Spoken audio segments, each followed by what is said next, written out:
இணையதள தேரிலேறி உலகெல்லாம் வலம் வரும் இசை முரசு வானொலி. இது இதயங்களை இணைக்கும் வானொலி.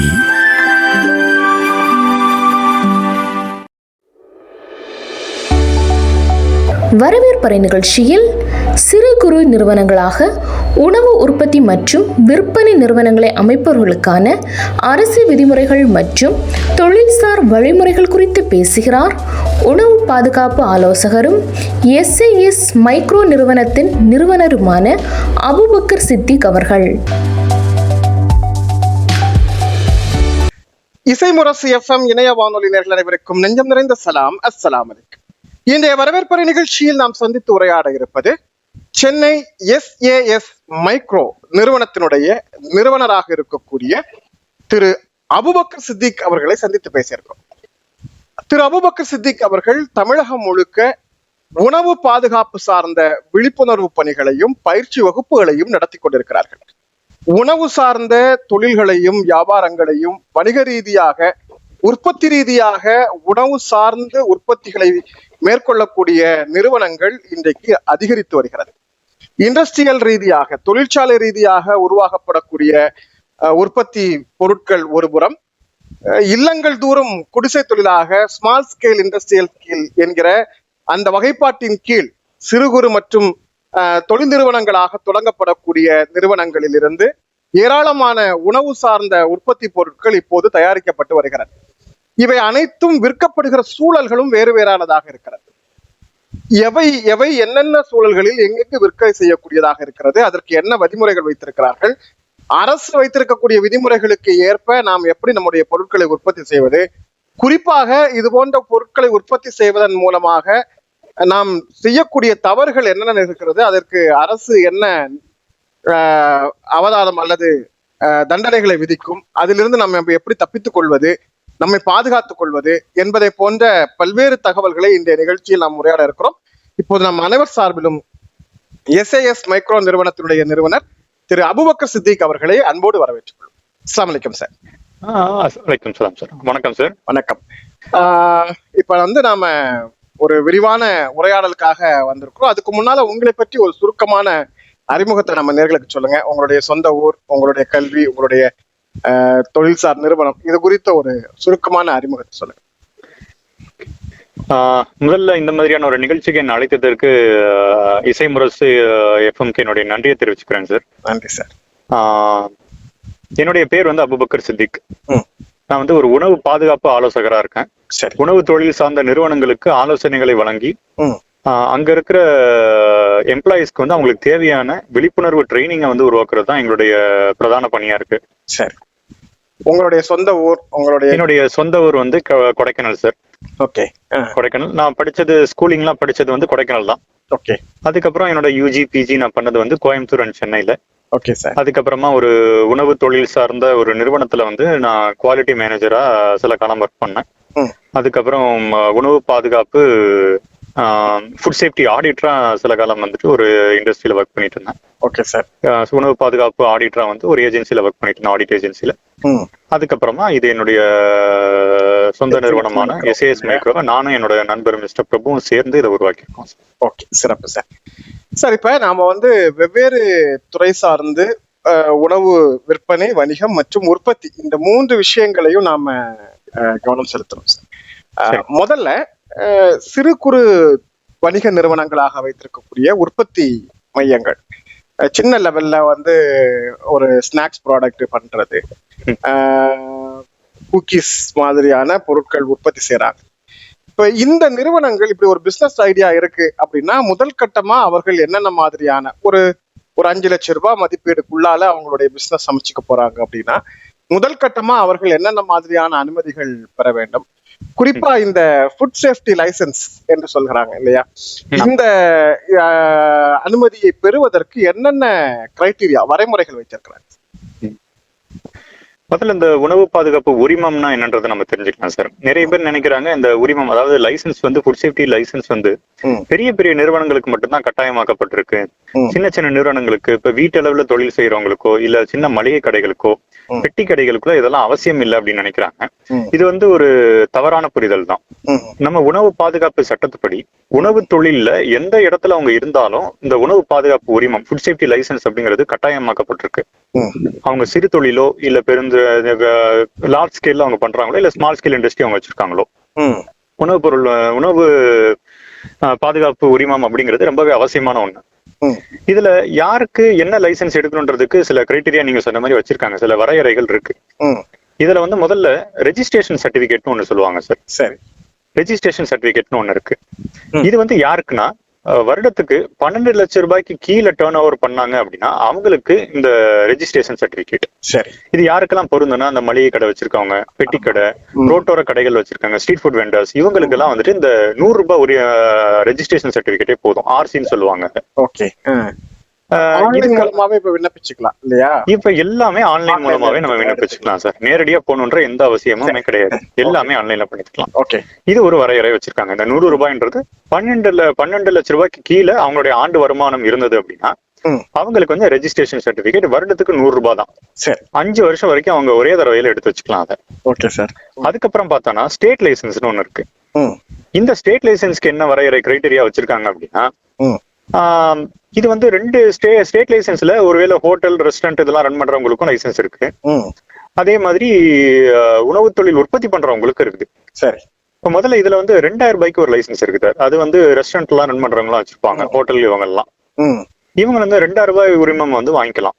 சரி, ரெண்டாவது இதே உணவு தொழில் உற்பத்தி சாலைன்னு போயிடுச்சு அப்படின்னா, ஃபுட் இண்டஸ்ட்ரின்னு போயிடுச்சுன்னா அவங்களுக்கு வந்து 3000ல ஒரு லைசன்ஸ் இருக்கு, 5000ல ஒரு லைசன்ஸ் இருக்கு. சரி, அதாவது ஒரு நாளைக்கு 1 மெட்ரிக் டன் அளவுக்கு அவங்க ப்ரொடியூஸ் பண்ணாங்கன்னா அவங்களுக்கு 3000 லைசன்ஸ். 1 மெட்ரிக் டன்ல இருந்து 2 மெட்ரிக் டன் வரைக்கும் ஒரு நாளைக்கு அவங்களோட உற்பத்தி இருந்துச்சு அப்படின்னா 5000 லைசன்ஸ் இருக்கும். ஓகே, அதுக்கு மேல உற்பத்தி இல்லையா? அந்த அளவுக்கு நிறுவனங்கள் வந்து அந்த உற்பத்திக்கு போக அந்த உற்பத்தி இருக்கு. ஆமா, ஓகே ஓகே. அதுக்கு மேல போயிடுச்சுன்னா சென்ட்ரல் லைசன்ஸ் இருக்கு. அதோடைய லைசன்ஸ் ஃபீ வந்து 7500 ரூபாய் ஒரு வருடத்துக்கு. Okay sir. ஓகே, இந்த மாதிரி 3 இது எந்த வகையில நம்முடைய முதலீடு இருக்கு, அதனுடைய டர்ன் ஓவர் வருடத்திற்கு அதனுடைய டர்ன் ஓவர் எவ்வளவு வருது அப்படிங்கறத பொறுத்து இந்த லைசன்ஸ் நம்ம தேவைப்படும் போது சேஞ்ச் பண்ணிக்கலாம். ஏன்னா உற்பத்தி தாராளமா நீங்க 3000 ரூபாய் லைசன்ஸ்ல இருக்கிறாங்கன்னா அதுக்கு அடுத்த 5000 மெட்ரிக் போகுது அப்படின்னா 5000 ரூபாய்க்கு அடுத்த முறை மாத்திக்கலாம். கண்டிப்பா கண்டிப்பா அந்த மாதிரி ஒர்க் பண்ணிக்கலாம். Okay sir. இப்ப நம்ம பெரும் நிறுவனங்களுக்கு ஏற்கனவே பல நிறுவனமயமாக்கப்பட்ட பல ஆடிட்டர்களுடைய அட்வைஸ் நிறைய கிடைக்கும். அவர்கள் அதற்கான வழிமுறைகள் எல்லாவற்றையும் முறையாக செய்துட்டு போவாங்க. அது தனியா அதற்கென்று ஒரு டீம் செயல்படுவாங்க. சோ அதற்காக நாம தனியா நேரம் ஒதுக்கி பேச வேண்டாம்னு நினைக்கிறேன். நாம குறிப்பா சாதாரண உற்பத்தியாளர்கள், சாதாரண வணிக வியாபாரிகள், கடைக்காரர்கள் இவர்களுக்கு பயன்படுறது மாதிரி சில விஷயங்கள் பேசலாம். குறிப்பா இன்னைக்கு சூழல் பாத்தீங்கன்னா ஏதாவது ஒரு புதிய தொழில் தொடங்கணும் அப்படின்னு யோசிக்கும் போதே அவர்களுடைய பெரும்பான்மையான நோக்கம் பாத்தீங்கன்னா ஏதாவது ஒரு உணவகம் திறக்கலாம் அப்படிங்கறத அவங்களுடைய ஐடியாலஜியா இருக்கு. எல்லா சிட்டிஸ்லயுமே திரும்புற திசையெல்லாம் ஏதோ ஒரு உணவகம், அது ஃபாஸ்ட் ஃபுட்டா இருக்கலாம், ட்ரெடிஷ்னல் ஃபுட்டா இருக்கலாம், ஒரு காஃபி ஷாப்பா இருக்கலாம், ஏதோ ஒரு வகையில சாப்பிட்றது சம்பந்தமான ஒரு நிறுவனத்தை தான் தொடர்ந்து, அதுவும் யங்ஸ்டர்ஸ் ரொம்ப சின்ன வயசுலயே அது மாதிரியான நிறுவனங்களை தொடங்குற முயற்சியில இருக்காங்க. இப்ப இது மாதிரி ஒரு நிறுவனம் தொடங்கணும்னா ஒரு கடை வாடகைக்கு எடுக்கணும், அதுக்கு தேவையான தயாரிப்பு பொருட்கள் வாங்கணும். இதை தாண்டி ஃபுட் குவாலிட்டியில நாம வந்து கவனம் செலுத்தணும் அப்படிங்கிறது பெரும்பாலும் ஆட்களுக்கு தெரியறது இல்ல. திடீர்னு அரசாங்கத்துல இருந்து ஒரு அதிகாரிகள் கடையில வந்து ஏறி அப்பதான் வந்து குவாலிட்டியில வந்து விஷயங்கள் சொல்லும் போது அவங்களுக்கு அப்படி ஒரு விஷயம் இருக்குன்னே பெரும்பாலான ஆட்களுக்கு தெரியுது. நிறைய பேருக்கு ஃபைன் வந்து போட்டு போறாங்க, சீஸ் பண்றாங்க. குறிப்பா நான்வெஜ் சார்ந்து பயன்படுத்தக்கூடியவங்களுக்கு நிறைய பாதிப்புகள் திடீர்னு ஏற்படுது. அப்ப முதல்லயே இது மாதிரி நிறுவனங்கள் தொடங்கும் முன்னாலேயே இது மாதிரியான பேசிக் ஐடியாஸ் வந்து கம்பல்சரி தேவை. சோ ஒரு உணவு சார்ந்த ஒரு விஷயத்தை தொடங்கணும். அது ரெஸ்டாரண்டா இருக்கலாம், ஃபாஸ்ட் ஃபுட்டா இருக்கு, குறிப்பா ஃபாஸ்ட் ஃபுட். ஏன்னா நிறைய எனக்கு அதுதான் பக்கமா உருவாயிருச்சு. இது மாதிரி நிறுவனங்கள் தொடங்கும் போது நம்ம இந்த லைசன்ஸ் தவிர வேற என்னென்ன மாதிரியான ஆயத்தங்களை செய்யணும், குறிப்பா நாம இந்த குவாலிட்டி சார்ந்த விஷயங்களை எப்படி அனலைஸ் பண்றது? சரிங்க. இங்க நம்ம குவாலிட்டி அப்படின்னு சொல்றதை விட ஃபுட் சேஃப்டி அப்படின்னு சொல்றது இன்னும் பொருத்தமா இருக்கும் அப்படிங்கறத நான் நம்புறேன். முதல்ல அவங்க லைசன்ஸ் வாங்கினதுக்கு அப்புறமே லைசன்சிங் கண்டிஷன்ஸ்னு சில இருக்கும் சார். அந்த உரிமத்துக்கான சில கட்டாயமா நம்ம பின்பற்றக்கூடிய விதிமுறைகள்னு சிலது இருக்கு. அது இந்த லைசன்ஸோட பின்பக்கத்திலேயே கொடுத்திருப்பாங்க. நிறைய பேர் என்ன பண்றாங்க, அந்த லைசன்ஸ் வாங்கினதுக்கு அப்புறம் அதை அப்படியே டிஸ்பிளே பண்றாங்க, ஃப்ரேம் பண்ணி மாட்டிடுறாங்க. அது எல்லாம் கண்டிப்பா ஃப்ரேம் பண்ணி டிஸ்பிளே பண்ணணும்ன்றது அதுவும் விதிமுறையில இருக்குதான். நீங்க லைசன்ஸ் வாங்கிட்டு அதை டிஸ்பிளே பண்ணாம விட்டாலும் அது தப்பு தான். அவங்க டிஸ்பிளே பண்ணிடுறாங்க. ஆனா அந்த லைசன்ஸ்க்கு பின்னாடி என்ன கண்டிஷன்லாம் கொடுத்திருக்காங்கன்றது யாரும் படிச்சு பார்க்காம இருக்காங்க. அதுல இருக்கிற பாயிண்ட்ஸ் நீங்க படிச்சாலே என்ன பண்ணணும்ன்றது தெளிவா ரொம்ப சிம்பிளா கொடுத்திருப்பாங்க சார். அது ஒரு லைன்ல தான் இருக்கும் அந்த விதிமுறைகள் எல்லாமே. உதாரணத்துக்கு அந்த லைசன்ஸ் முதல்ல நீங்க டிஸ்பிளே பண்ணணும்ன்றதுதான் முதல் விதிமுறையே. அதுக்கப்புறமா அங்க ஃபுட் இண்டஸ்ட்ரியில ஒர்க் பண்றவங்களுக்கு நம்ம நிறைய இடங்கள்ல பாத்திருப்போம், கரெக்டா ஹெட் கேப் போட்டு தான் வேலை செய்யணும் அப்படிங்கிற மாதிரி. அது காது வரைக்கும் மூடி அவங்க போட்டு வேலை செய்யணும். சரி. ரெண்டாவது அவங்க ட்ரைனேஜ் சிஸ்டம் இருக்குங்க இல்லையா, அந்த ட்ரைனேஜ் சிஸ்டம் தான் சார் இன்னைக்கு நிறைய உணவு சார்ந்த தொழில் நிறுவனங்கள்ல இருக்கிற பிரதான பிரச்சனையா இருக்குது. சரி. அவங்க என்ன பண்ணணும்னா அந்த ட்ரைனேஜ் சிஸ்டம் தேங்க விடாம அதை தடுக்கணும். அதை முறையா மூடி வைக்கணும். இது மூலியமா தேவையில்லாம அங்கிருந்து பூச்சிகள் வர்றதையும் நம்ம தவிர்க்க முடியும், கெட்ட ஸ்மெல் வர்றதையும் நம்ம தவிர்க்க முடியும். அதனால அது கஸ்டமருக்கும் ஒரு பிடித்தமான ஒரு செயலா இருக்காது. அவங்க சாப்பிடுறாங்க அப்படின்னா அந்த நேரத்துல ஒரு ட்ரைனேஜ் ஸ்மெல் வந்துச்சுன்னா அவங்க ஹோட்டலை பத்தி ஒரு தப்பான அபிப்பிராயம் அவங்க மனசுல வரும். அந்த மாதிரி ஒண்ணு இருக்கும். ரெண்டாவது அவங்க வேஸ்ட் பின் வச்சிருக்காங்கல்ல, குப்பைகள் எல்லாம் போடுறதுக்கு நிறைய இடங்கள்ல நாங்க பார்க்கும்போது அது எல்லாத்தையுமே ஓப்பன்ல வச்சிருப்பாங்க. ஓப்பன்ல வைக்கிறதுனால என்ன ஆகுது அப்படின்னா வெளியில இருக்க மத்த பூச்சிகள்லாம் அதை நோக்கி வரும். அதை நம்ம க்ளோஸ் பண்ணி வச்சுக்கிறது எப்பயுமே நல்லது. சரி. அதனால பூச்சிகள் அண்ட விடாம நம்ம தடுக்க முடியும். இது பூச்சிகளை வரவிடாம தடுக்கிறதுக்கான ஒண்ணு. ரெண்டாவது அவங்க வேலை செய்யற இடத்துல எங்கெங்கெல்லாம் கேப்ஸ் இருக்கு, ஓட்டைகள் இருக்குன்றத பார்த்து அதை முதல்ல சீல் பண்ணணும். அது வழியா தான் இந்த எலி வர்றது, எலி தொந்தரவு இருக்கிறது, பூச்சிகள் வர்றது, பள்ளி வர்றது, இந்த மாதிரியான பிரச்சனைகள்லாம் இருக்கு. இதெல்லாம் அவங்க பண்ணணும். பண்ணதுக்கு அப்புறமா நிறைய பேர் நினைக்கிறாங்க நான் பாதுகாப்பா தான் தயாரிக்கிறேன்ற ஒரு நம்பிக்கையில இருக்காங்க. சரிதான். ஆனா அவங்க வாங்குற ரா மெட்டீரியல் இருக்கு இல்லையா, அந்த இடுபொருட்கள்லாம் அது எங்க இருந்து வாங்குறாங்க, காஸ்ட் கம்மியா இருக்குது அப்படிங்கறதுக்காக மலிவான விலையில கிடைக்கிற பொருள் எல்லாமே கெட்டதுன்னு நான் சொல்ல வரல. இவங்க அந்த ஒரு இதை மட்டும் எடுத்துட்டு மலிவான விலையில கிடைக்குதுன்றத குவாலிட்டியை பார்க்காம, நீங்க சொன்ன மாதிரி தரத்தை பார்க்காம விலையை மட்டும் பார்த்து வாங்கிடுறாங்க. வாங்குறனால இவங்க பாதுகாப்பா பண்ணாலும் அந்த ரா மெட்டீரியல் தப்பான ரா மெட்டீரியலா இருக்கும்போது அதுதான் ப்ராடக்ட்டுக்கு ஒரு நுகர்வோருக்கு போகும்போது அதுவே கெடுதலாகவும் மாறிடுது. சரி. அதனால இவங்க முதல்ல எங்க இருந்து ஆரம்பிக்கணும்னா, தாங்க எப்படி வேணாலும் பாதுகாப்பா நீங்க தயார் பண்ணிக்கங்க உங்க இடத்துல. ஆனா நீங்க வாங்குற ரா மெட்டீரியலும் தரமானதா இருக்கான்றதை செக் பண்ணி முதல்ல வாங்க. சரி. அதுதான் இங்க உள்ள முதல் பாயிண்ட். அதுக்கப்புறம் நான் சொன்ன அந்த வேஸ்ட் பின்னை எப்பயுமே க்ளோஸ் பண்ணி வைக்கிறது, டிரைனேஜ்ல அடைக்காம இருக்கிறதுக்கான வேலைகளை பண்றது, பூச்சிகள் எலிகள்லாம் வராத இருக்க அந்த சீலெல்லாம் இது பண்றது, ஹெட் கேப் போட்டு வேலை செய்யறது, இந்த மாதிரியான சின்ன சின்ன விஷயங்களை கடைபிடித்தாலே கவர்மெண்ட்ல இருந்து ஒரு அதிகாரிகள் வர்றாங்க அப்படின்னா, அரசாங்கத்துல இருந்து ஒரு உணவு பாதுகாப்பு அதிகாரி வர்றாரு அப்படின்னா அவருக்கு பார்க்கும் போதே தெரிஞ்சிடும். இதான் அதிகமா பார்ப்பாங்க.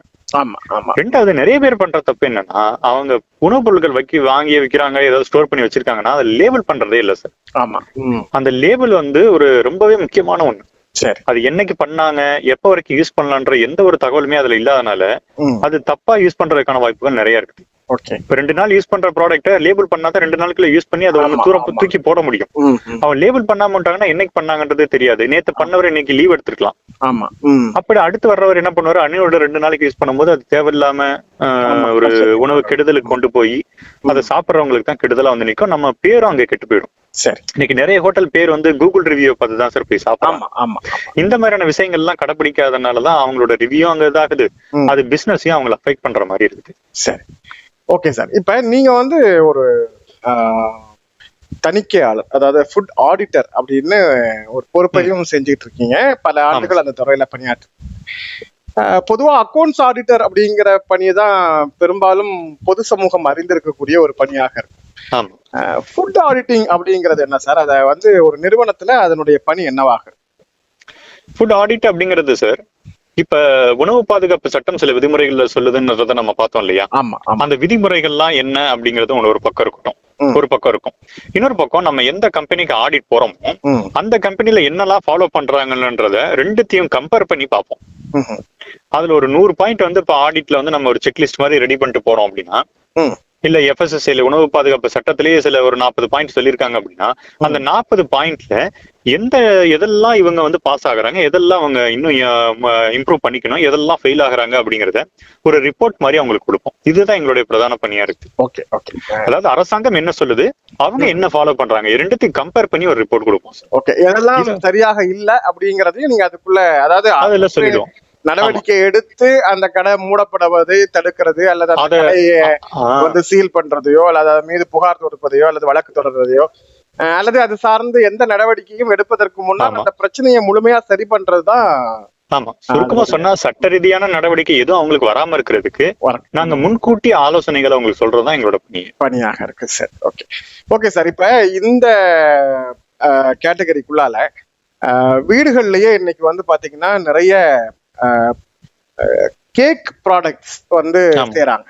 அதுவும் இன்னைக்கு வந்து யூடியூப் மாதிரியான சமூக வலைதளங்களை பார்த்துட்டு வித்தியாசமா வந்து டிசைன் பண்றது, கலர் கோஆர்டினேஷன் பண்றது, இதெல்லாம் பண்ணி இன்னைக்கு நிறைய பேர் வீடுகளுக்குள்ளேயே சின்ன சின்ன லெவல்ல வந்து கேக் ப்ரொடக்ஷனை வச்சு விற்பனையும் செய்யறாங்க. இவங்க எல்லாம் ப்ராப்பரா ஒரு ரெஜிஸ்டர்ட் பேட்டர்ன்ல வந்து செய்யறது இல்லை. ஏதோ சொந்தக்காரங்க தெரிஞ்சவங்க பக்கத்து வீடு அவங்களுடைய வாட்ஸ்அப் தொடர்லயே ஒரு மார்க்கெட்டிங் பண்ணி அக்கம் பக்கத்துல வந்து பர்த்டேக்கு கேக் கொடுக்குறேன், வெட்டிங் டே கேக் கொடுக்குறேன்னு பிசினஸ் பண்றாங்க. சோ இது மாதிரி தயாரிப்புகளை வந்து இந்த மாதிரி சோசியல் மீடியால விளம்பரம் பண்றாங்க, இன்ஸ்டாகிராம் பக்கங்கள்ல போடுறாங்க. ஆனா அவங்கள்ட்ட வந்து ஒரு நிறுவனமான அமைப்பு இருக்காது. சட்டப்படி இது வந்து எப்படி எடுத்துக்கொள்ளப்படும் சார்? இந்த மாதிரி ஒரு ஹவுஸ் மேடா ஒரு ஒரு ஒரு ஃப்ரீ டைம்ல ஒரு ஹவுஸ் ஒய்ஃப் ஒருத்தங்க செய்யறாங்க அப்படின்னா அவங்க இதை வந்து ப்ராப்பரா செய்யணுமா? இதுக்கான ப்ரொசீஜர் என்ன? ஒருவேளை இது மாதிரி விளம்பரங்களை பார்த்துட்டு கூட சோசியல் மீடியா பதிவுகள் மூலமா கூட இந்த வீடுகளுக்கு வந்து அரசு விசிட் பண்றதுக்கு வாய்ப்பு இருக்கா சார்? ரொம்ப சுருக்கமான ஒண்ணு சார். அதாவது ஒரு பொருள் நீங்க பண்ணி நீங்க சாப்பிடுற வரைக்கும் அரசாங்கம் அதுல தலையிடாது. ஆனா ஒரு பொருளை பண்ணி இன்னொருத்தருக்கு நீங்க வித்துட்டீங்க, அதுக்கான காசை நீங்க வாங்கிட்டீங்க, பணத்தை வாங்கிட்டீங்கனாலே அந்த லைசன்ஸ்குள்ள நீங்க வந்துருவீங்க. ஓகே. அதனால நீங்க வந்து அதை நீங்க இன்ஸ்டாகிராம்லயோ இல்ல மத்த சோசியல் மீடியாலயோ ஒரு பொருளை விற்கலாம், அதை நீங்க கொரியர் பண்ணலாம். அதுவும் ஒரு பிசினஸ் தான், அதுவும் இந்த செயின்ல வந்துரும். அதனால நீங்க சின்ன லெவல்ல பண்றீங்க, மாசத்துக்கே நான் 2 கேக் தான் கொடுக்கணும்னு நீங்க சொன்னாலுமே அதுவும் பிசினஸ் தான். அதுவும் நீங்க அதை வித்து ஒரு நுகர்வோருக்கு வித்து தான் நீங்க காசு வாங்குறீங்க அப்படின்ற பட்சத்துல அதுவும் இந்த லைசன்ஸ்குள்ள வந்துரும். ஓகே. எப்ப அதை வந்து நீங்க வெளி மார்க்கெட்டுக்கு கொண்டு வரீங்களோ அப்பவே அது ஆட்டோமேட்டிக்கா இந்த ஸ்கேலுக்குள்ள வந்துரும். ஆமா, அதுதான் ரொம்ப சுருக்கமா சொல்லணும்னா ஒரு உணவுப் பொருளை இன்னொருத்தருக்கு நீங்க விக்கிறீங்கன்னா அது இந்த லைசன்ஸ்குள்ள வந்துரும். கண்டிப்பா நீங்க அதுக்கான உரிமம் எடுக்கணும். அது வந்து இந்த 100 ரூபாய் உரிமமே அதுக்கு போதுமானதுதான். 100 ரூபாய் அந்த ரெஜிஸ்ட்ரேஷனே போதுமானதுதான்.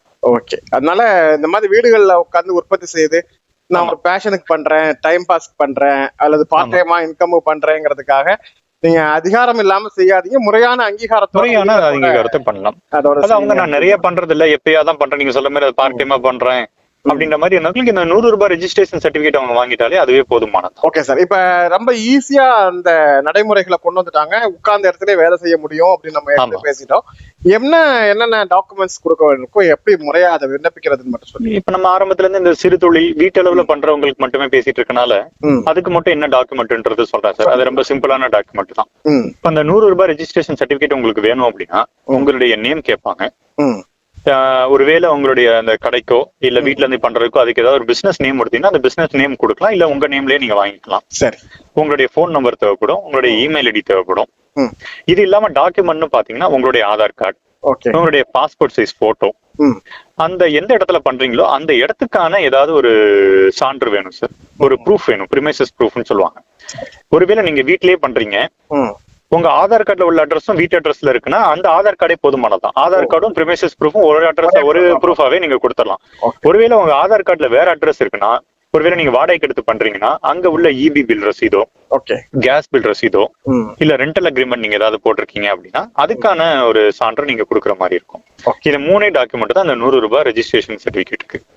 இது இருந்தாலே போதுமானது. ஆன்லைன் மூலமா மொபைல் போன்லயே அப்ளை பண்ணி வாங்கி மொபைல் போன்லயே தாராளமா அப்ளை பண்ணிக்கலாம். அதனால யாரா இருந்தாலுமே நீங்க அதை ப்ராப்பரா ரெஜிஸ்டர் பண்ணிட்டு பண்றது உங்களுடைய பிசினஸுக்கும் உங்களுக்குமே அது ஃபுட்டுக்கு மட்டும் இல்ல உங்களுக்குமே அது சேஃப்டி அப்படிங்கறத நான் குறிப்பா சொல்லிடலாம் சார். அதே மாதிரி இப்ப வந்து பாத்தீங்கன்னா டைரி ப்ராடக்ட், குறிப்பா வந்து பால் உற்பத்தி சார்ந்து பால்கோவா, பால்பேரா இது மாதிரி குறிப்பா சில சாக்லேட் தயாரிப்புகள், அதுவும் எக்ஸ்க்ளூசிவா உங்களுடைய கொடைக்கானல் மாதிரியான பகுதிகளில் நிறைய டூரிஸ்ட் பகுதிகள் எல்லாம் பாத்தீங்கன்னா ஹவுஸ்மேட் ப்ராடக்டாவே நிறைய பண்றாங்க. ஹோம்மேட் சாக்லேட்னு கொடுக்குறாங்க. இப்ப அது தவிர மற்ற பகுதிகள்லயுமே வந்து நிறைய பெண்கள் இது மாதிரி சாக்லேட் தயாரிக்கக்கூடிய பணிகள் எல்லாம் ஈடுபட்டிருக்காங்க.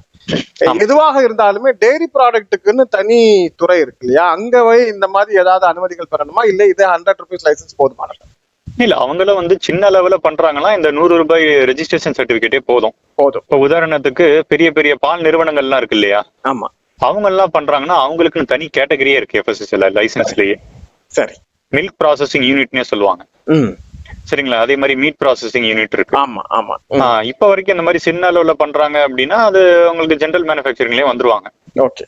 இப்ப இந்த பால்லாம் உற்பத்தி பண்றாங்க, இப்ப மார்க்கெட்ல பெரிய பெரிய பிராண்டோட பால் எல்லாம் வருது இல்லையா, ஆமா ஆமா, அவங்க எல்லாம் அந்த மாதிரியான இதெல்லாம் நிறுவனங்களுக்கு வந்துட்டு தனியாவே மில்க் ப்ராசஸிங் யூனிட் தனி கேட்டகரி இருக்கு, அதுல போய் அவங்களை அப்ளை பண்ற மாதிரி இருக்கும். ஓகே. இந்த மாதிரி உற்பத்தி பொருட்களுக்கு மத்தபடி மில்கோட பொருளை வந்து ஒரு இன்கிரிடியன்டா வச்சு பண்ணா அது தேவை கிடையாது, தேவையில்லை. Okay okay. மில்க் தான் மொத்த மூலதனமா இருக்கு, மில்க் தான் ஒரே பொருளா இருக்குன்னா அப்படின்ற பட்சத்துல அவங்க தனி அந்த மில்க் ப்ராசஸிங் யூனிட் தனி கேட்டகரிக்கு போயிடுவாங்க. Okay sir. ஒரு மில்க் சாலிடோ இல்ல மில்க் பவுடரோ ஒரு இன்கிரிடியன்ட்டா அவங்க வச்சுக்கிறாங்க. Okay sir. மில்க் சாக்லேட் பண்றாங்க அப்படின்னா அதுக்கானது 100 ரூபாய் ரெஜிஸ்ட்ரேஷன் சர்டிபிகேட்டே போதுமானது. Okay sir. இப்ப இந்த மாதிரி ஒரு நிறுவனத்தை உருவாக்கிட்டோம், தொடங்கிட்டோம், அதை செயல்படுத்திட்டு இருக்கோம். இதுல வந்து பாத்தீங்கன்னா குறிப்பா இந்த மீட் பயன்படுத்தக்கூடிய தொழில்கள் இருக்கு. அது சின்ன லெவல்ல பண்ணக்கூடிய ஏதோ கட்லெட்டு அல்லது பப்ஸ் இது மாதிரியான பொருளா இருக்கட்டும், அல்லது மீட்டையே நாம ஹோட்டல்ஸ் பெரிய அளவுல செய்யக்கூடியதா கூட இருக்கும். நிறைய ஹோட்டல்கள்ல வந்து ஃபுட் சேஃப்டி டிபார்ட்மெண்ட்ல இருந்து விசிட் பண்ணி பாத்தீங்கன்னா அவங்களுடைய ஃப்ரீசரை தான் ஃபர்ஸ்ட் யூஸ் பண்ணுவாங்க. அது டெஸ்டிங் வரைக்கும் அனுப்புறாங்க. என்னென்ன மீட் அதுல இருந்து ஆட்டு இறைச்சியா அல்லது கோழி இறைச்சியா மாட்டு இறைச்சியா என்ன இறைச்சி இருந்தாலும் அதை சூஸ் பண்ணிட்டு அதை வந்து பரிசோதனைகளுக்கு அனுப்புறாங்க. அது வரைக்கும் அந்த உணவகத்துக்கு வந்து சீல் வைக்கிறாங்க. புகாரின் பேர்லயும் இது நடக்குது, அரசினுடைய விசிட் மூலமாகவும் இது நடக்குது. பொதுவா இது மாதிரி மீட் கையாளக்கூடியவங்களுக்கு என்ன லிமிடேஷன் இருக்கு அப்படிங்கிறது ஒண்ணு. ரெண்டாவது, பல நிறுவனங்கள் வந்து ரீஹீட் அப்படிங்கிற ஒரு ப்ராசஸிங் செய்யறாங்க. ஃப்ரீசர்ல வச்சுட்டு திரும்ப அடுத்த நாள் மறுபடியும் அதை சூடு பண்ண முடியும்.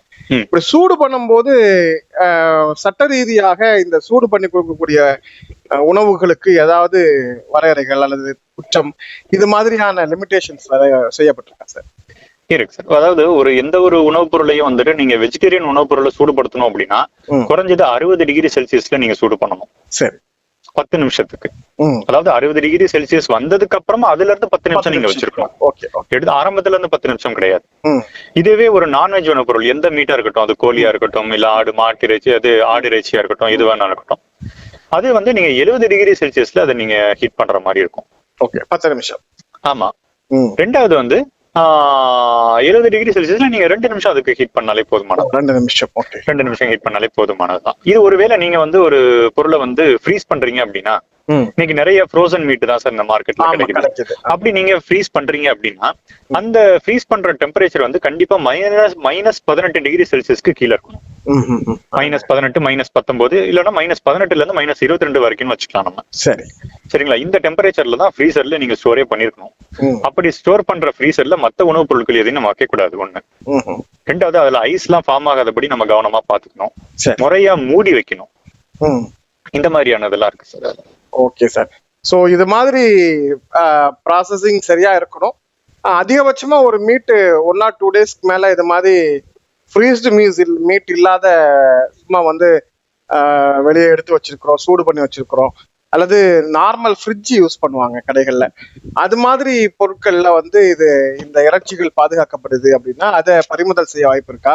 அதன் மீது நடவடிக்கை எடுக்க வாய்ப்பு இருக்கா சார்? இல்ல, ஒருவேளை நீங்க வந்து ஃப்ரீசர்ல ஒரு மீட் வச்சிருந்தாங்கன்னா அவங்க வந்து என்ன பார்ப்பாங்க அப்படின்னா, ஒரு ஃப்ரீசரை வந்து இப்ப நிறைய நிறுவனங்கள், பெரிய பெரிய நிறுவனங்கள், மீட் எல்லாம் உற்பத்தி பண்ற நிறுவனங்கள் எல்லாம் வந்து 1 வருடங்களோ 2 வருடங்களோ கூட ஃப்ரீசர்ல கொடுக்குறாங்க, ஷெல்ஃப் லைஃப் கொடுக்குறாங்க. சரி. 2 வருடங்கள் கூட இருக்குது. ஆனா என்ன ஒரு கண்டிஷன் அப்படின்னு பாத்தீங்கன்னா, அது -18 டிகிரி செல்சியஸ்ல பண்ணி வச்சிருந்தா மட்டும்தான். அதுக்காக நான் -10ல வச்சாலும் அது தப்பு தான். அத ஒருவேளை நீங்க அவங்க வந்து செக் பண்ணும் போது அது -18ல இல்ல அப்படின்னா அதை சீஸ் பண்ணி அழிக்கிறதுக்கான அதிகாரம் வந்து அந்த அதிகாரிக்கு இருக்கு சார். ஓகே. அது ஒருவேளை நீங்க முறையா கவர் பண்ணாம வச்சிருக்கீங்க, அதுல ஒருவேளை பேக்கிங் டேட்டே இல்லாம இருக்கு, என்னைக்கு வரைக்கும் நீங்க அதை பண்ணலாம் அப்படிங்கிற காலாவதிய டேட்டும் இல்ல அப்படின்ற பட்சத்துல, ஏன்னா லேபிள் இல்லாத எந்த பொருளும் வந்து பாதுகாப்பான பொருள் கிடையாது, கிட்டத்தட்ட காலாவதியான பொருள் தான். லேபிள் இல்ல அப்படின்னா அது எக்ஸ்பைரி ஆயிடுச்சுன்னு தான் நம்ம எடுத்துக்கோம்.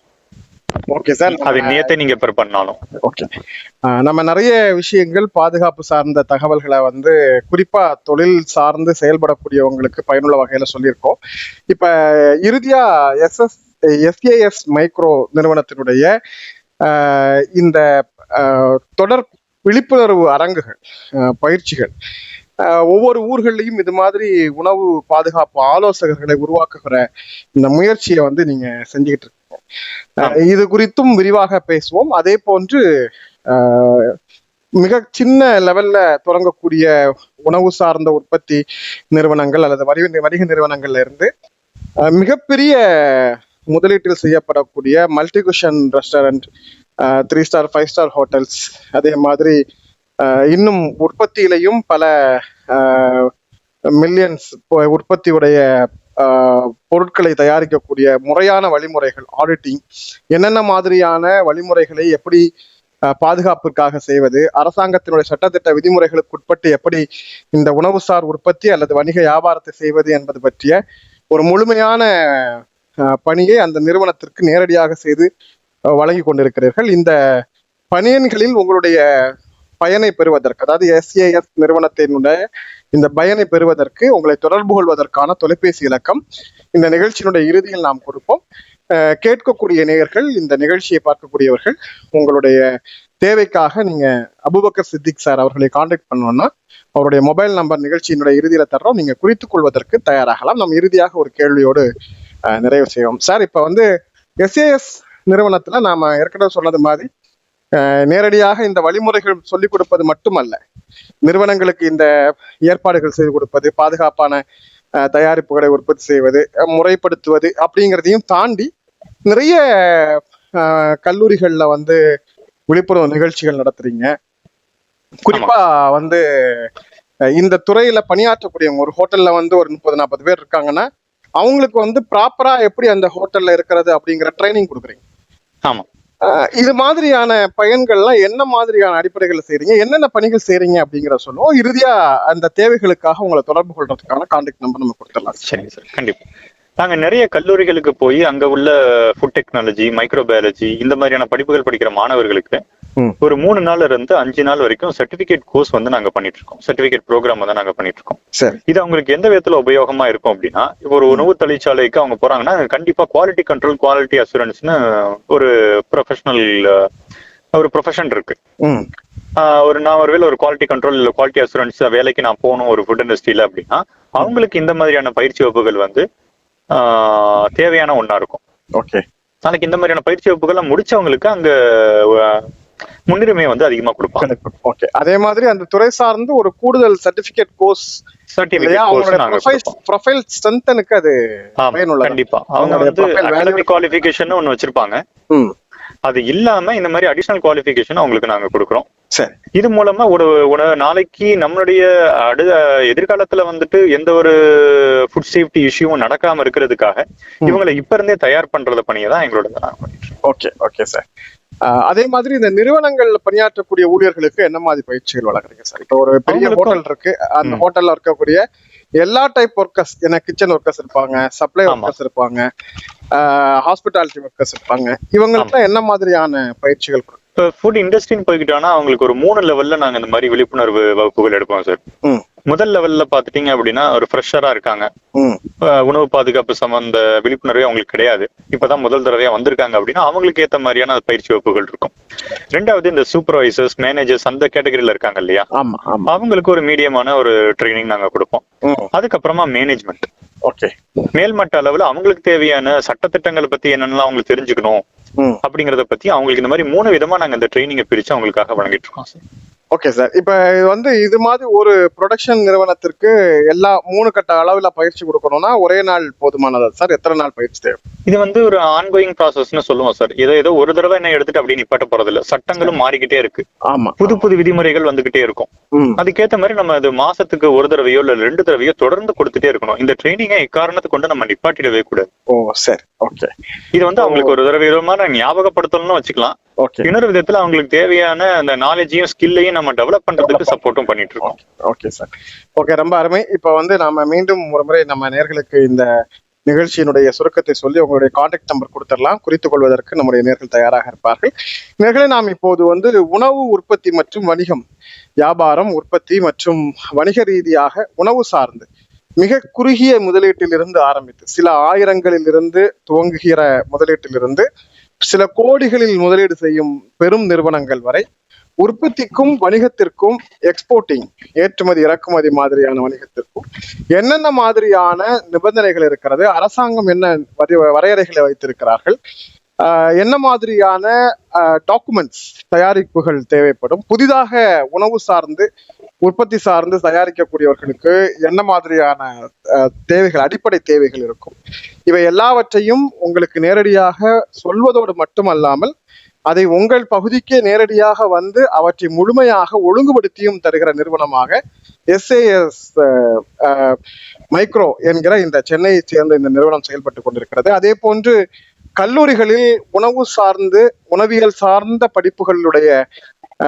மாணவர்களுக்கும், அதே போன்று பல நிறுவனங்கள், பல வேலையாளர்களை வைத்து பணியாற்றக்கூடிய நிறுவனங்களுக்கு அவர்களுடைய பணியாளர்களுக்கான நேரடி பயிற்சி வழங்குவதற்கும் நீங்கள் SAS மைக்ரோ நிறுவனத்தை தொடர்பு கொள்ளலாம். இப்போது தொடர்பு கொள்வதற்கான போன் நம்பர் நீங்கள் குறித்துக் கொள்ளலாம். நம்பர் சொல்லுங்க சார். 96 98 98 03 00 00 46 மீண்டும் ஒரு முறை உங்களுடைய தொலைபேசி இலக்கம் கொடுத்துடலாம். குறித்துக் கொண்டவர்கள் சரிபார்த்துக் கொள்ளட்டும். மற்றவர்கள் மீண்டும் ஒரு முறை கவனமாக கேட்டு குறித்துக் கொள்ளுங்கள். இந்த முறை ஆங்கிலத்தில் சொல்லலாம். 96 98 98 03 03 00 00 46. மிக்க மகிழ்ச்சி சார். இந்த அரிய நேரத்தில் உங்களுடைய மேலான அன்பையும் ஒத்துழைப்பையும் தந்து இந்த நிறுவனத்தினுடைய பல்வேறு வழிமுறைகள், உணவு உற்பத்தி சார்ந்து, நடைமுறைகள் சார்ந்து இவ்வளவு அழகான விளக்கங்களை தந்தமைக்காக உலகெங்கும் வாழ்ந்து கொண்டிருக்கும் இசைமுரசு நேயர்கள் சார்பில் நன்றி தெரிவித்துக் கொள்கிறோம் சார். நன்றிங்க சார். எனக்கு இந்த வாய்ப்பளிப்பை கொடுத்ததற்கு உங்களுக்கும் என்னுடைய SAS மைக்ரோ சார்பாக என்னுடைய நன்றியை தெரிவிச்சுக்கிறேன். நன்றி சார். நேயர்களே, இந்த வரவேற்பறை நிகழ்ச்சியில் நாம் இதுவரை SAS மைக்ரோ சென்னை நிறுவனத்தினுடைய நிறுவனர் திரு அபுபக்கர் சித்திக் அவர்களை சந்தித்து பேசினோம்.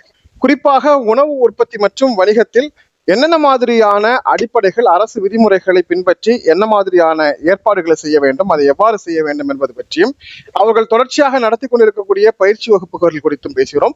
நிகழ்ச்சியில் பங்கேற்றமைக்காக அவர்களுக்கு நன்றி சொல்லி மீண்டும் மற்ற நிகழ்ச்சியில் இன்னொரு சிறப்பு அழைப்பாளரோடு சந்திக்கும் வரை நன்றியும் சலாமும் சொல்லி விடைபெற்றுக் கொள்கிறோம். அஸ்ஸலாமு அலைக்கும். இணையதள தேரிலேறி உலகெல்லாம் வலம் வரும் இசை முரசு வானொலி. இது இதயங்களை இணைக்கும் வானொலி.